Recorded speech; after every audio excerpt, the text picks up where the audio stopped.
MLS being really core to a structure that can now trickle down into youth soccer in the United States. Can you talk a little bit about where you see the state of youth soccer and what we need to be as a nation to really compete at the highest level? Now that we've got a great league, we obviously started it a little late in 1994. Where do you see things from your lens with these young kids? So I think the first thing is that it's moving in the right direction at a much better pace than probably most of us would imagine. I think taking the disappointment of not qualifying for the last World Cup aside, right? There was a number of factors that went into that outside of everything else. I don't think that diminishes where we're at. I don't think it changes our timetable. I think U.S. soccer is faced with three fundamental challenges that aren't going anywhere.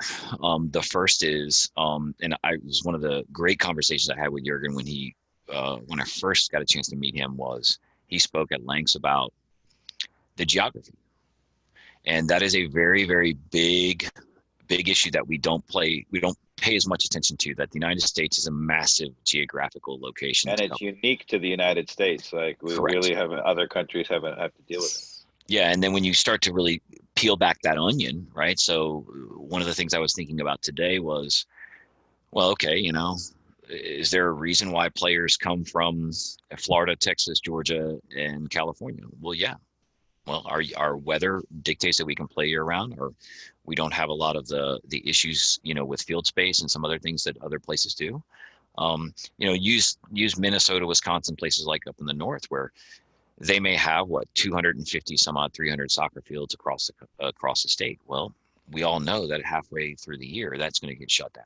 So those kids are playing indoors. I guarantee you there's not 300 some odd indoor facilities. So, there's some issues there that are extend beyond just what we think. Then we also have to, discussing the geography, we have to also understand that we have to be able to cover that from a player development standpoint, right? So there's 3 million. To put this into context, in the 70s, right, 1975-ish, right, there's 100,000 kids playing youth soccer in America. Wrap your mind around that, right? There's 3 million plus now. And they're actually pretty geographically even, right? There's the 3 or 4 regions in this country. They're actually pretty geographically even. So this concept, this one thing we always hear, and these kind of silly concepts we talk about, was how does a nation of 350 million people not win a World Cup? Well, okay, then when did China and India win? Right? It's beyond, there's other issues going on, right? And we try to, so part of that, and it kind of talks what I was talking about with the USL, was we've got to find the infrastructure in the professional game to really provide consistent opportunities to young players to play at the professional level without sort of the end all be all at the MLS, right? The MLS is the recipient of the development. They're not the stage of development, right? They are and they aren't, right? The Christian Pulisic of the world is as rare as little LeBron James, right? Let's be honest, right? The kids jumping from high school to the pros are rare in every sport across the thing. It's like not even a percentile. But the kid coming in at 24 and 25, the Miguel Almirons of the world, right? That's pretty common. So we want to make sure we're focusing on that and providing an avenue for kids at 18 that may not be ready for, the USL or MLS, right? So what's next? You look at Atlanta United and Robinson and Gressel and even Parkhurst going back, before that, right? These guys weren't, 18-year-old superstars. Mm-hmm. They didn't come through the national system. They played in college. They played, wherever, yeah. And then they came later. Yeah, so I think once you have the professional, the interconnected professional infrastructure, that's the key. Right now we have 150 professional teams in the United States, but they're not interconnected. They're leagues you probably don't even know exist, right? So if you look at the English Premier League, right, and using England as an example, right, you have a pyramid, right? They're all connected. There's a promotion relegation system. Now, while we're not there yet, right, you've got to have some interconnection, and then you have to have the youth club surrounding them, right? So in theory, I use the example of Major League Baseball with the way the Atlanta Braves are set up. It's an existing model. It's an American model. And that's something we have to also discuss, right? Is you have the Atlanta Braves, and you have tiers underneath them where the players, they can funnel. So look at what the Atlanta Braves are doing. At any point in time, there are what 300 probably players in their pipeline that they're constantly developing, playing at different tiers, giving a chance, moving up and down. That's fantastic, right? And then, but that takes me to my next point: is we have to have patience, right? Because we're not there yet, right? The MLS is growing as a league. It's grown, exponentially the last few years, but the type of financial, investment you have to put into that structure isn't there yet, right? So, but it's getting there, and it's going to be. I think you look at it right now. There's more kids playing youth soccer now than there are playing Little League baseball. So Jeff, one of the things everyone talks about is promotion and relegation, and why can't that happen with MLS? And part of the reason is the way that MLS works, which is the ownership is one, I don't know, conglomerate. It's MLS, right? MLS owns every team, and they own the license and the contract with every player. So it's a very different system in the U.S. here in terms of our league, but and I guess that does translate down to the USL in some teams.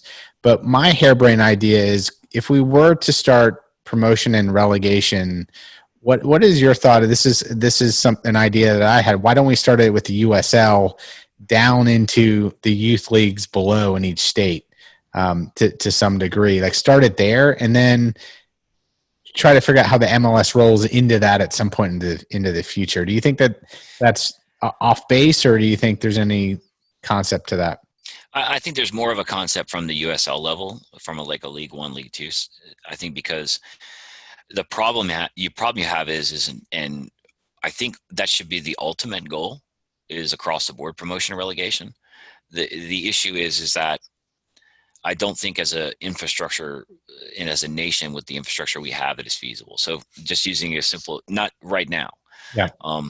Use the example of Inter Miami, right? They're an expansion franchise. So they're going to build, they're going to make a $200 million investment in a stadium and then drop down to the USL and play in high school stadiums. It's not practical, right? That doesn't make sense. Well, you could imagine the same thing for Atlanta United. So year two, we win the title, and let's say we fall further from Gregson, we end up, in a relegation battle this year, which with an interim manager and whatever is not unfathomable. Could you imagine if we were relegated, and what Arthur Brank and our team in the Mercedes-Benz would do? What would we draw as a relegated team? Yeah, I mean, and I'm not even really convinced. I like to what Mike said. I think it would work at the USL level. I don't think there's a really issue there, because I think the teams who are ready to make the jump, like Phoenix FC Phoenix Rising is a team where Lagos is, that's going to make the jump to the MLS at some point. They're trying to get a franchise. It's all in the works now. So for them, they're gonna have the investment where they're probably never going to risk relegation, right? But I'm not even entirely convinced that we should have a relegation promotion. I think we say that, and it kind of goes to my other point, is that we have to get out of the what England does, or what every other country does, because we're completely different cultures. And looking at, for example, just saying Liverpool, right? Well, they only have a 125-year head start on us. So it's like we have to kind of step back a little bit and say, come on, I believe that the MLS will be the world's premier league in 20 years by a landslide, and I don't think it'll be close. But it's not there yet. Once the economics are there, once MLS teams can stand on their own financially, right? Because remember, they don't now. They're all it's a giant pool, right? Once I think they get to that point, I think the floodgates are going to open, and you won't be getting the Messi at 38 years old. You'll get the Messi at 17 years old. Yeah, and so Atlanta United has the youngest roster of any MLS team right now. Yeah.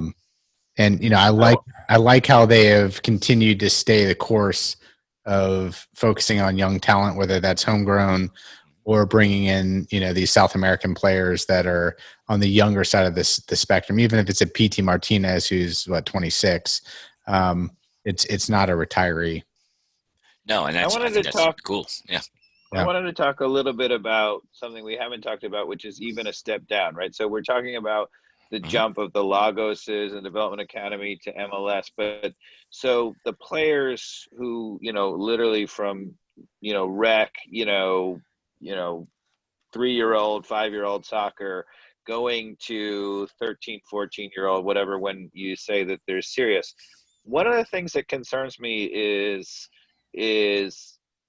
how we are evaluating players, and how we are moving them along. I mean, one of the things about, we compare our huge country to, let's say, Liverpool, right? So Liverpool, is a small city, and there's a couple of clubs there. And so, Everton and Liverpool are fighting and whatever. They have a number of kids, and they are invested in bringing them sort of all through, because unlike Atlanta, where we have 300 clubs and they're all fighting and whatever, where you can just cast off anybody who's not the biggest, strongest, fastest, right? They have to bring a lot more players along. And one of the concerns I have is, it's shocking to me how many clubs at the youth level have already written off so many players by the time you get to the U13 or U14 level. Do you find that? Yeah, I mean, I lived it. Lagos told me, people told me all the time how Lagos can't make it here, can't do this, can't do any of the things. Apparently, he could never be anything in soccer because he trained with the YMCA club, right? Because the YMCA is the one who our insurance covers. Right? like that was the deciding factor of the young man's development, which is just, yeah, I think there's a lot of that. I mean, I'll just to tie it to Atlanta United, because one of my frustrations, I think Tata Martino is one of the world-class coaches, but let me tell you what he's really the best at. No one identifies talent like that man. And I was so disappointed, because I think we as a nation, I think in general, we write kids off way too soon. We see they're not too big, they're not this or that. And I understand that, right? There's a competitive side to what we do. And, but there's also late bloomers. I mean, I think the MLS's all-time leading goal scorer was a late bloomer, Chris Wondolowski, I believe. Is he still, Hey, he's still playing. Yeah, I mean, these are kids. Yeah, it's like, there is no rhyme or reason to this, right? And we all want to pretend there is, but there isn't. At the end of the day, these kids really control their own destiny, and what can happen to a kid between. I mean, I remember, I'm going to hold my quotes up, but my youth coach at 12 telling me I should play football because that was what I would be good at. I mean, there's a lot of that goes on. I think. But that's part and parcel with coaches. I think the evolution of coaches, when we were growing up, I think there probably candidly was 12 to 15 elite level coaches in Georgia. I mean, being very honest, Mikey mentioned earlier, a gentleman that we know as Guerrero, he was a parent, right? But he had a lot of equity in the game. He understood it.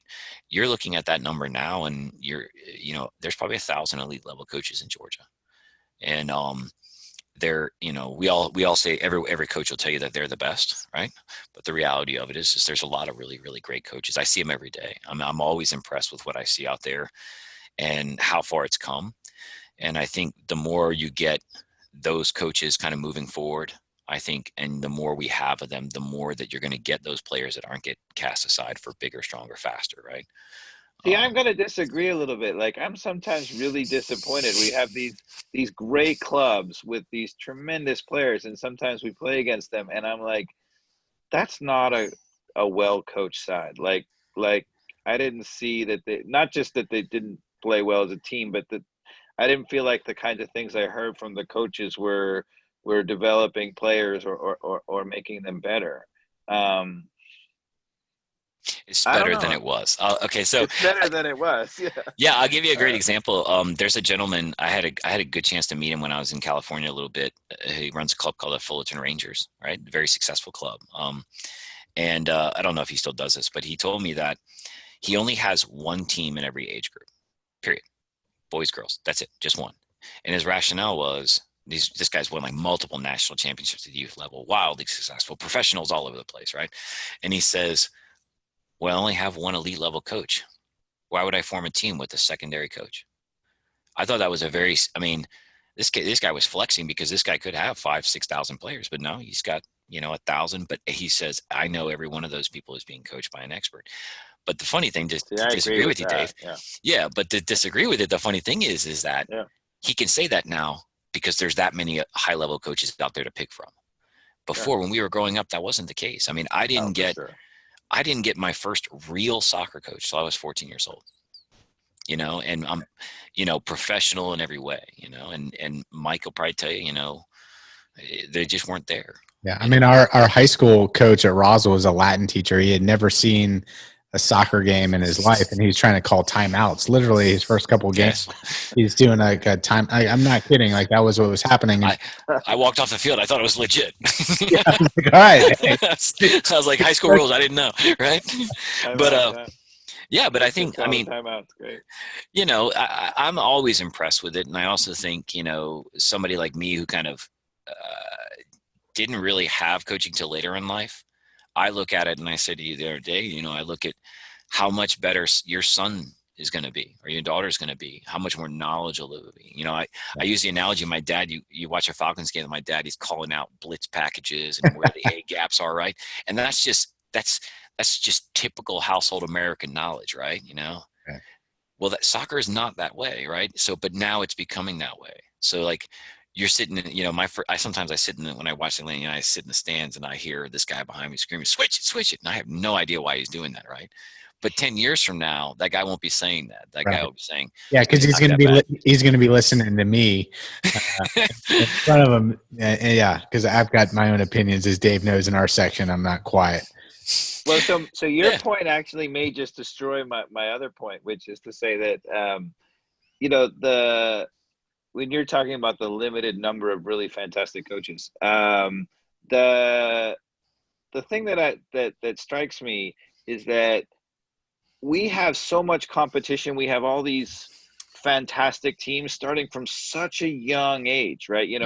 At the U12 level, we have, national championships, and we have developmental academy, and we have, ECNL. And one of the things that does is it puts to put a fine point on it, like it puts a competitive edge from such an early age, and it forces clubs and coaches and to have a little bit of a win now mentality, as opposed to developing. I almost, at some level, I feel like if we could get rid of ODP and we could get rid of developmental academy and get rid of all of that stuff until a little bit later, we would force people to develop players for longer. Now, that being said, I think you destroyed that argument, because you say, well, if the coaches aren't good enough, then maybe you're leaving them with a coach who's not so good for too long. Well, and it's hard. I mean, I would say that, not to play devil's advocate, I would say it feels good to say what you said, right? It feels good to agree with it. Where I would go on the other side is, I would say, but we're sending these kids, or we're asking these kids, whether they're 14, 15, 16, 17, right, to walk into an environment where, if they're a professional, right? I mean, I'll be very honest, but this is going to sound harsh when I say this, but when Lagos signed, when we were riding back from Arthur Blank's office, I looked him in the eye and I just said, listen, I want you to understand something. You're nothing more than a piece of meat to them. Remember that. And that's a hard thing for an 18-year-old kid to hear.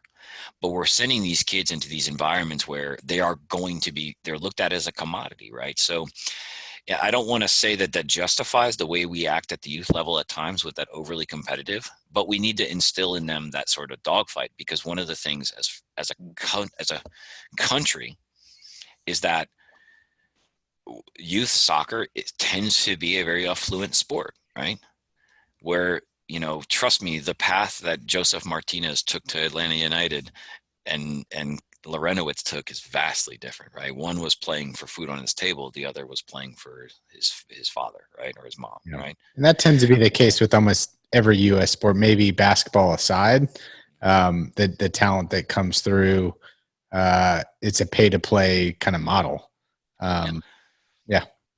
Yeah, and I mean, you look at it and you think of, can you imagine how competitive it is to be on the English national team or the Argentine national team, and what those kids are going through at the youth level? It's tough to, it's an interesting thing. It's an answer I don't have, David. I mean, I know I agree with. But soccer is such a, there's certain sports that are a little bit more, in my opinion, raw athleticism, and maybe it's easier to have that competition or whatever. Soccer is a little bit more of a nuanced game. It's a game where, you know, a 5 foot whatever Messi can be the best player in the world, and that there are players, you know, N'Golo Kante, you know, who can read the game, can become the Premier League Player of the Year, where he's a skinny little dude, right? Mhm.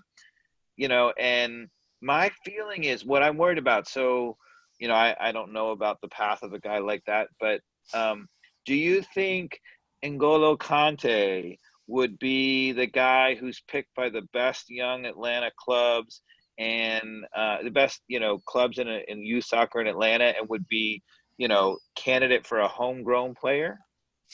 I mean, it's hard to say, you know. I mean, I see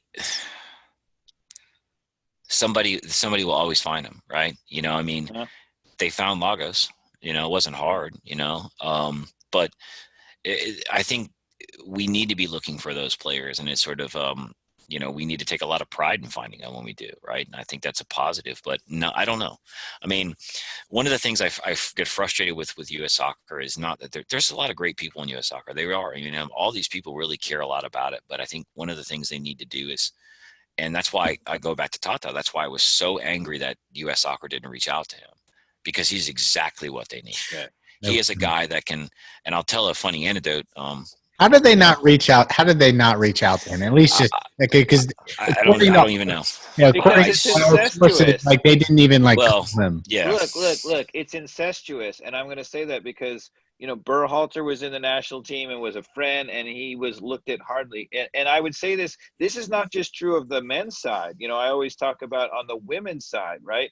You have a guy like Paul Riley, who's the most successful club coach in America, period, right? And has continually been passed over for the women's national team coach, which boggles my mind. How do you have a guy who wins the championship every year at the club level? He's in the country, and you're not going to make him a national team offer. Now, I well, don't know, maybe they are, but it's striking to me how at the national team level, you talked about how youth soccer can be this sort of hornet's nest, and, you know, this very, you know, who knows who, and politically or whatever. It seems like at the national team level, it's that way. well, it's funny you said that. So let me give you a little anecdote. You'll like, I'm sure your audience will appreciate this. I met Carlos for coffee in Buckhead one time, and we were chit chatting. He was telling me about Tata, right? Because I asked him, you know, I said, tell me about this new coach, right? And he says, let me tell you, I went and met him in Argentina, and I went to his house and I met him, you know, I sat down with him, and he said, he walked me into his office, and on the back of his office wall, you know, much like my fake Zoom picture behind me, was binders, right? Binders, individual binders on hundreds and hundreds of players in South America that he had scouted, right? He pulls 4 binders off the table, sets them down, and he says, sign these 4 players. He's like, these 2 will make you rich. There's Carlos Carmona, Emil Assad, Miguel Almiron, and Joseph Martinez. And Carlos said that he had done so much research on all these players that it was just that he knew right then this was the guy, right? This was the guy Atlanta United needed. And then, you know, because you can remember, yes, Miguel would have made it through, made it to the, would he made it to the EPL? I don't know, right? But he would have made it up through the international ranks, and he's done really well. But Joseph, probably not. You know, so you look at that, and I think about U.S. soccer, and what I desperately wish is for somebody to just take another look. Take a look at who's out there and say, is this the best 22 rosters players we could? Are these kids the ones we want? Are these kids the ones we want? What are we looking at? Because, you know, and then, you know, I'm very disappointed after our, you know, I wasn't disappointed that we didn't qualify for the World Cup. I wasn't, right? But I was disappointed in how we responded afterwards, which was, let's trot those same folks out there and see what happens. Come on, flush it out. Let's get some new blood in there. And Tata would have been the perfect person to do it. He's a world-class evaluator of talent, and it's exactly what we need. And I have no doubt that Mexico is going to go be as well prepared as anybody that's been in the World Cup. Yeah, I think Mexico is a contender to win it all. They have a sort of golden generation, and they have a coach who can really find the players and put them in the right spots to succeed. Yet he's also capped more. I think he's capped a lot of new players. I wonder what those new players are, right? You know, so yeah, I mean, you know, but ultimately U.S. soccer is going in the right direction. It's just we have unique challenges, and we need to be so patient. how do you feel about the Atlanta United coaching search? Like, how should they be going about the new coaching search? Obviously, Tata was a phenomenal opportunity. He had an international reputation. He coached Barcelona, but he coached Argentina, but you know, and also was that kind of a coach who could evaluate all the players. But how do you find, one of the things that strikes me is, you know, coaching wise, you know, you say the coaching has gotten so much better in the US, right? Surely there's some American coaches who are good enough to warrant a shot, you know, at coaching an MLS side, don't you think? Yes. However, I think if we did that, so let me kind of rewind, and probably my answer may be a little bit long-winded, but I'm going to say something that probably shock your audience, probably shock both of you. Frank de Boer is a fantastic coach, and he coaches winning a brand of soccer. The problem is you gave him the wrong players, right? And you expected him to coach them in a Dutch style that's been wildly successful, that he was wildly successful in. All right. Thanks for listening. If anybody actually made it this far in the podcast, I'd love to hear your feedback on Twitter at ATL On Fire. And tell your friends to subscribe. We are on iTunes, Google Play, and really any sort of podcast platform that you're